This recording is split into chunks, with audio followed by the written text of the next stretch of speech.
Taiwan, I'm Liao with news from here in Taiwan and around the world. Taiwan will partially reopen its borders to Chinese tourism starting September, easing COVID-era travel restrictions specifically targeting Chinese visitors. The plan, which takes effect September 1st, comes with a number of caveats. Only Chinese nationals traveling from countries other than China can apply to visit. Taiwan's agency that governs China issues says it will only allow 2,000 Chinese nationals to enter the country each day. In 2019, China stopped issuing permits to its citizens for independent travel to Taiwan. The presidential hopeful for Taiwan's opposition Kuomintang party says he will visit the United States next month. Hou You-yi will depart Taiwan on September 14th and visit New York, Washington, D.C., and San Francisco. He is scheduled to meet with the chair of the American Institute in Taiwan, Laura Rosenberger, and to give a speech at a Washington-based think tank during his 8-day stay. Ho's announcement comes shortly after ruling Democratic Progressive Party candidate Lai Ching-te stopped over in the U.S. earlier this month. Taiwan's presidential elections take place in January. The U.S. has approved a military package worth $500 million to support Taiwan's fleet of F-16 fighter jets. The deal was announced on Thursday. It will include search and tracking systems to help protect the aircraft. Training, spare parts, and other equipment for the planes will also be included. This is the 11th U.S.-Taiwan arms deal to take place under the Biden administration. Taiwan has one of the largest fleets of F-16 fighter jets in the world at about 140, with another 66 to be delivered by the end of 2026. August 24th is when Ukraine marks its Independence Day. As the country continues its fight against invading Russian forces, people in Taiwan gathered in central Taipei on Thursday to show their support for Ukraine. Liao was there. Here outside Russia's de facto embassy in the center of Taiwan's capital, Taipei, people are gathering to show support for Ukrainians fighting Russia's invasion. It's Ukraine's Independence Day, the day that in 1991, Ukraine formally left the Soviet Union. Since Russia invaded Ukraine 18 months ago, Taiwanese have been steadfast in their support for that country. They've found commonalities in Ukraine's struggle against a much bigger belligerent neighbor, Russia, and their own battle against Chinese aggression. Taiwan's government has been generous in giving aid and development funds to Ukraine, and Taiwanese people have been offering food, resources, and fundraising to help the Ukrainian people.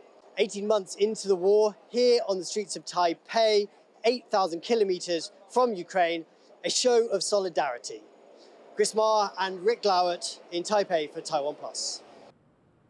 U.S. tech giant Nvidia has seen its sales more than double, driven by their products' use in generative AI. The company reported over $13 billion in revenue during the second quarter, beating Wall Street expectations. Nvidia expects $16 billion in revenue for the third quarter. Company stocks also jumped by 9% after it announced plans for a $25 billion buyback the same day.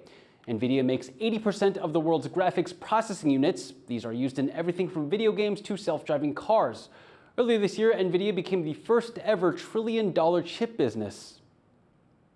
Robots have been taking on more tasks in factories around the world. As a global leader in making these smart machines, Taiwan is continually exploring new possibilities. Joyce Zeng brings us the latest in the industrial push to automate. So you've seen robots before, but have you seen one play pool? Taiwan has the highest density of machinery plants in the world, and engineers are constantly finding new ways to put these mechanical arms to use. They're not just for show. The machines are pushing Taiwan's factories further in a global trend of industrial automation, a so-called Industry 4.0 and even 5.0 revolution. What's new is how these machines can move up and down, side to side, and twist and turn with even more freedom. This multi-axis movement is driving new possibilities for the field of robotics. The modern factory is much different than before. Many robots have been adopted by factory. Why? Because flexibility. In the past, one machine would be programmed to do just one task. If that task changed even a little bit, it'd take a whole new machine. But this new generation of robots can learn to do an infinite number of different things. With so many different types of robot arms, the next step for smart factories is to figure out a way to get them all connected and working together harmoniously. And that's where communication systems become crucial. The main challenge is probably the perspective of the owner, because by integrating all the robots and the manufacturing lines all together, including big data and including AI being part of the whole system, takes a lot of investment. That investment is not just the cost of the equipment. Industry leaders say it also includes technical know-how, talent, and training. Though several of Taiwan's electronic giants are leading the way with new technologies, getting all the country's factories on board and investing in smart manufacturing may take more time. Not every Taiwanese businesses are thinking that way. They always think, okay, if I can have the money today in my pocket, I would do that first. Many traditional machines now in use would need to be refitted or even replaced to fully integrate into a smart factory. 因为有很多设备，它其实是根本没有可以让系统取得资料的管道。Though there's still some way to go to fully automate Taiwan's factories, the country is well positioned to get it done. But it will be up to each company to make the leap from humans to robots. John Su and Joyce Zhen for TaiwanPlus. Concerns are mounting over Taiwan's new citizen judge system put in place at the start of the year. Though it's meant to bring accountability to the courts by giving citizens a say in cases, critics say trials are rushed and professional judges interfere in sentencing. John Van Trieste has more. Taiwan's new citizen judge program appears to have some growing pains. The system brings ordinary people and career judges together to decide cases. The aim is to make courtrooms transparent and end complaints that they're run by judges who are out of touch and not accountable to anyone. It's also part of President Tsai Ing-wen's pledge to reform Taiwan's judiciary. Since the system was launched in January, only 4 trials have used citizen judges, but the system already has its critics.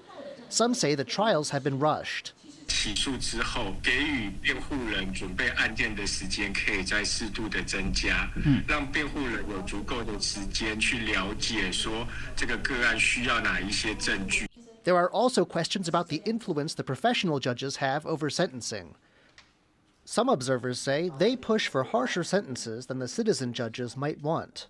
我们也看到重判的趋势了多案件的这个似乎刑跟罪这两者之间不大相符啊。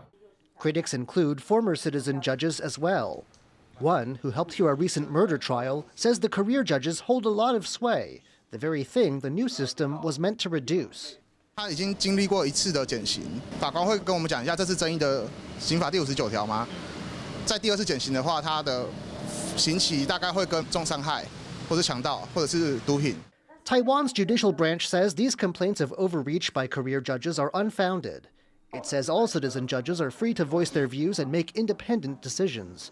But it seems not everyone is convinced. James Lin and John Van Trieste for TaiwanPlus. Forestry officials in eastern Taiwan have rescued a rare Formosan black bear caught in a trap. The adult male bear was found up in a tree in Taitung County with a rope trap around its left front paw. Officials have taken the bear to be treated and will release it back into the wild after it's recovered. Animal protection officials have been working to protect the bears, offering cash rewards for people who report trapped animals. Thank you for watching What's Up Taiwan. Remember to download the TaiwanPlus app for more stories from Taiwan and around the world. Finally today, we leave you with images of professional mermaids gliding through the waters around Taiwan's Green Island. I'm Leslie Liao. Take care, and I'll see you next time.